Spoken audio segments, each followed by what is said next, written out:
Encauzamos una semana crucial de cara a una resolución del conflicto entre Rusia y Ucrania. Y realmente esto no lo decimos nosotros, es que lo ha dicho la representante de Asuntos Exteriores de la Unión Europea, Kaja Kallas. Y sí, nos da la sensación de que estamos cada día adentrándonos en un proceso tan incierto como decisivo, pero desde luego un proceso que está en marcha y que por el momento no da avisos de frenar. La semana pasada hablábamos de una cumbre en Ginebra entre Estados Unidos y Ucrania. Este fin de semana hemos tenido una cumbre en Florida, que de hecho hoy todavía se han producido encuentros entre las delegaciones estadounidense y ucraniana. Y toda esa información, el informe al completo, se le entregará hoy a Zelensky, pero mañana el enviado especial de Estados Unidos, Steve Witkoff, se reunirá directamente con Vladimir Putin en el Kremlin para trasladarle toda la información, las novedades, actualizarle cómo está en estos momentos el proceso. Las líneas rojas, tanto por una parte como por otra, siguen siendo las mismas y todavía no tenemos una resolución ni tampoco un acercamiento o pistas de cómo podría producirse ese encuentro entre ambas posturas. Estados Unidos sigue manteniendo la misma presión para que el conflicto se resuelva cuanto antes. Ucrania y Europa temen las consecuencias de acelerar de más este proceso. Vamos a hablar de todo ello con Emiliano García Coso, profesor de Derecho Internacional y Relaciones Internacionales de Comillas y CADE. Emiliano, ¿qué tal? ¿Cómo estás? Muy bien, muchas gracias, Marta. Comenzando esta semana movidita otra vez. Desde luego, tenemos una semana muy intensa. Sí que es cierto que, bueno, una semana que arranca indiscutiblemente marcada por estos avances en Florida, avances, y lo digo porque ha sido la expresión que han utilizado tanto la delegación estadounidense como la ucraniana. Parece que ya se han tocado puntos más sensibles relacionados con la frontera entre Rusia y Ucrania o la nueva frontera, porque no conocemos muchos más detalles. Emiliano, ¿crees que realmente estamos en un escenario para ser optimistas como nos están trasladando por el momento? Pues me temo que no, porque si atendemos ya no a la parte estadounidense y ucraniano-europea, sino a las declaraciones que hizo el presidente Putin en su visita a Kirguistán, donde dijo que retirada completa de las tropas ucranianas de todo el frente, incluido la entrega de ese 20% que todavía controla Ucrania sobre el Donbass y la parte de Dnipro que también tiene todavía bajo control ucraniano, o que si no, no hay ni de qué hablar. Es decir, que el presidente Putin mantiene su posición férrea de todos los puntos que ya manifestó en Alaska y que ha ido manifestando desde el momento uno de la invasión, y los europeos estamos tratando de ver cómo cambiamos alguna de esas inercias para garantizar la soberanía, que todo el mundo habla de garantizar la soberanía e independencia de Ucrania, y sobre todo el tema de mantener la ayuda militar. De hecho, hoy también los ministros de Defensa se han reunido con la alta representante de la Unión Europea, la señora Kallas, para tratar de mostrar ese apoyo, no solamente en la parte económica, sino también en la parte militar, y tratar de coordinarse. Es decir, que creo que la visita del señor Witkoff y parece ser que también del yerno del señor Trump con Putin no va a dar un resultado muy óptimo. Uh-huh. Uh-huh. No dará resultado óptimo. Enseguida entramos un poquito más en detalle de las expectativas reales que debemos barajar. No sin antes, Emiliano, porque claro, citabas que todo el mundo habla de garantizar esa soberanía e independencia de Ucrania. Hoy Zelensky, en su visita a Emmanuel Macron, han ofrecido una rueda de prensa conjunta después de encontrarse en el Eliseo parisino, y Zelensky ha sido muy claro respecto a la cuestión territorial. Ha dicho Rusia no debería ser recompensada por la guerra.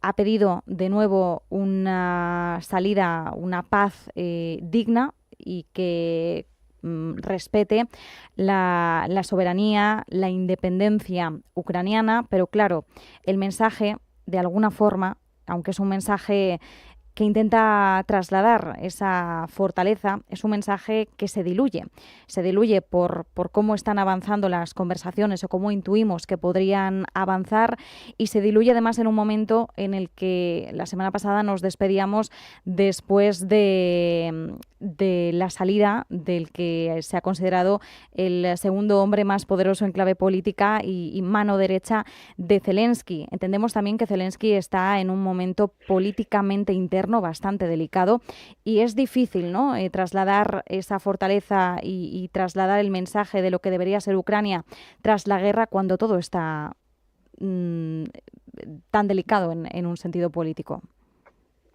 Sí, sí, de hecho hoy en la reunión que ha tenido con el presidente Macron, lo primero que ha tratado es de darle, digamos, esos ánimos psicológicos, porque los dos casos que han estallado de corrupción pues le han tocado directamente nombres de confianza, tanto a nivel de gobierno como a nivel empresarial, y por lo tanto pues está sumamente afectado, y su credibilidad tanto en el plano interno de la sociedad ucraniana como en el plano externo pues está un poco afectado. Pero yo creo que al menos Macron, Stammer, con los que se han mantenido reuniones más intensas, tratan de mostrar que la reacción que ha tenido la Fiscalía Anticorrupción en Ucrania ha sido rápida y efectiva y sin ningún tipo de mediación por parte del presidente Zelensky. Y yo me gustaría que no centráramos, digamos, las discusiones sobre ese tema, que es importante, porque la prioridad número uno es tratar que no se produzcan las capitulaciones tal y como las quiere el señor Putin, porque si no estaríamos hablando de una Ucrania totalmente controlada, marioneta al estilo bielorruso, y por lo tanto pues se acaba, digamos, los intentos de mantener una Ucrania soberana e independiente y con un régimen político elegido por los ucranianos y no impuesto por el señor Putin, como ocurre en Bielorrusia. Entonces, bueno, pues el señor Zelensky está pasando no su mejor momento políticamente hablando, pero tiene que tratar de contemporizar y fijar los objetivos, que es como imponer algunos de los puntos para que esa paz o ese proceso negociador hacia la paz sea manteniendo esa soberanía ucraniana, que cada vez está más difícil, porque la administración Trump y todos los movimientos en ese lenguaje diplomático que utiliza, que se avanza en unos términos razonables desde las conversaciones de Ginebra, a la que tuvieron, por cierto, ahora en el club de golf del señor Witkoff, ya no en el club de golf del señor Trump, sino en el del señor Witkoff, pues parece que progresan adecuadamente. Y ahí los europeos tenemos que mantener un apoyo incondicional. Que, por cierto, Marco Rubio, el secretario del Estado de Estados Unidos, que también ha estado en Florida, sobre todo el primer día de negociaciones, salió diciendo que Estados Unidos quería garantizar una Ucrania soberana. Esto llama la atención porque no sabemos si Estados Unidos se está refiriendo a la misma Ucrania soberana a la que se refiere la propia Ucrania o sus aliados europeos. Hay aquí un choque de narrativas difusas que no se compenetran entre sí, por así decirlo. Sí, sí, yo creo que efectivamente, como muy bien señalas, el señor Rubio está dando ya por sentado que cuando habla de esa Ucrania soberana e independiente, no está hablando ni de Luhansk, ni de Donetsk, ni de Zaporilla, ni de Gerson, ni mucho menos de Crimea. Es decir, el plan es partir de la premisa que todos esos territorios ucranianos ahora pasarían de facto, es decir, de hecho, a un control ruso. Es decir, no van a reconocer la soberanía rusa, pero sí un control de facto de Rusia, que en la práctica viene a ser lo mismo. Entonces, bueno, pues eso supone una pérdida de la integridad territorial de Ucrania, y lo único que en ese control de facto no tendrían que modificar la Constitución y ser aprobado por la rana ucraniana. Entonces, bueno, pues es un juego un poco jurídico-diplomático, pero el resultado final, si realmente se aceptase ese de facto control o de hecho ruso, lo que estaríamos es congelando el conflicto.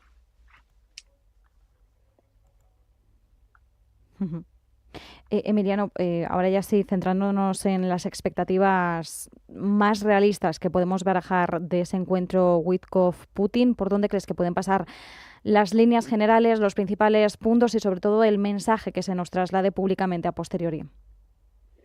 Yo creo que la reunión, salvo que haya un giro imprevisto en el guión, Putin va a expresar lo que ha venido expresando, que él ya manifestó lo que quería y cómo lo quería, y ahora ya corre de cuenta de Estados Unidos lograr que Ucrania y los socios europeos se plieguen a esos planteamientos o a esos 28 puntos donde, pues evidentemente, el acuerdo de la OTAN, pues bueno, yo sinceramente llevo defendiendo desde el minuto uno que la entrada indefinida o la no entrada indefinida de Ucrania en la OTAN no tiene tanta trascendencia, porque recordemos que Ucrania ha ido firmando acuerdos de asistencia y cooperación securitaria con todos los miembros de la OTAN. Por lo tanto, si se produjera la paz y hubiese un nuevo ataque, se supone que se tendrían que activar todos esos acuerdos.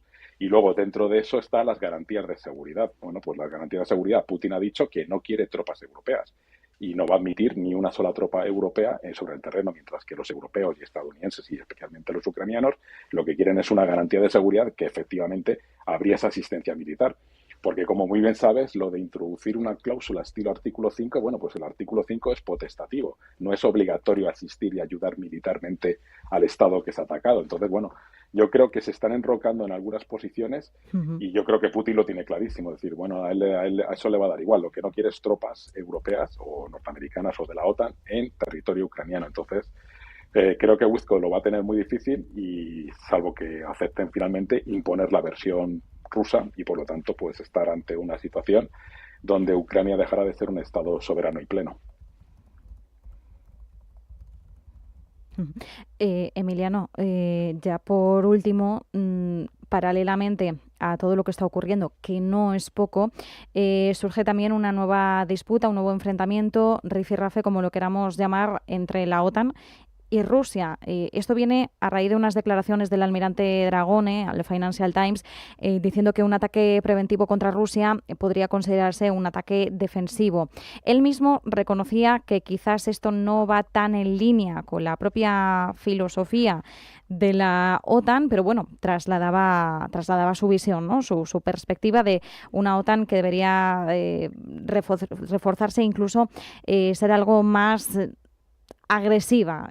Rusia, de todas formas, lo ha interpretado como una señal de cambio de doctrina, quizás dentro de la alianza, como el hecho de que pueda estar cruzando líneas rojas retóricas que puedan ir hacia una escalada bélica, y quien ha hablado en esta línea ha sido María Zakharova, que de hecho bueno, pues ha dicho que realmente eran muy responsables las propias declaraciones de Dragone.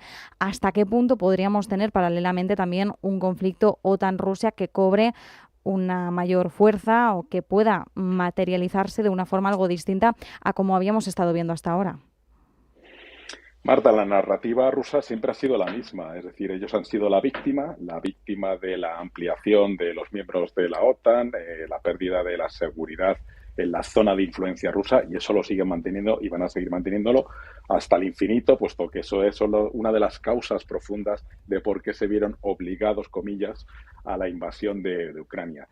Lo que tenemos que tener muy claro es, en el fondo, estas declaraciones en el Financial Times no están alejadas de la realidad, porque lo que estamos percibiendo y sintiendo es tenemos fragatas o barcos de bandera rusa realizando labores de espionaje, por no decir otras cosas, en las costas británicas o próximas a las aguas jurisdiccionales británicas. Tenemos barcos desde los cuales se están lanzando drones que interfieren en el tráfico aéreo de determinados países de la Unión Europea. Es decir, que en el fondo la reacción a estos ataques híbridos por parte de Rusia no es ofensivo, es defensivo.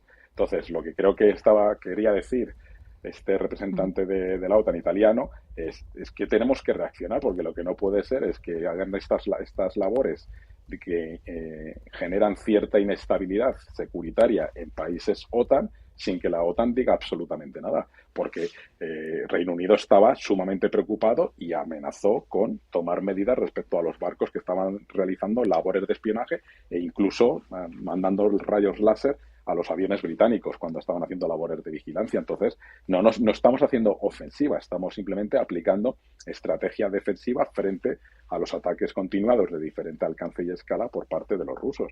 Pero claro, ellos tienen que decir que no, que esta retórica es otra vez una muestra más de la expansión y el imperialismo de los miembros de la OTAN. Entonces, bueno, pues la misma línea argumentativa, pero que hay que decir a la audiencia que no, que se trata simplemente de reaccionar ante los ataques que estamos sufriendo en proximidades a las aguas jurisdiccionales de los estados y en el espacio aéreo de los estados miembros de la OTAN.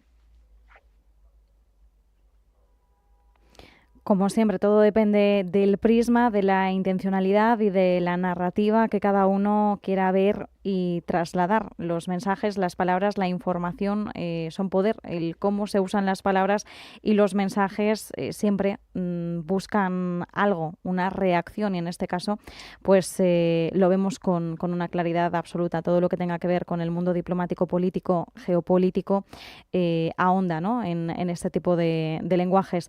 Emiliano García Coso, profesor de Derecho Internacional, Relaciones Internacionales de Comillas y CADE, muchísimas gracias como siempre. Un abrazo. Muchas gracias, Marta. Un abrazo y buena tarde.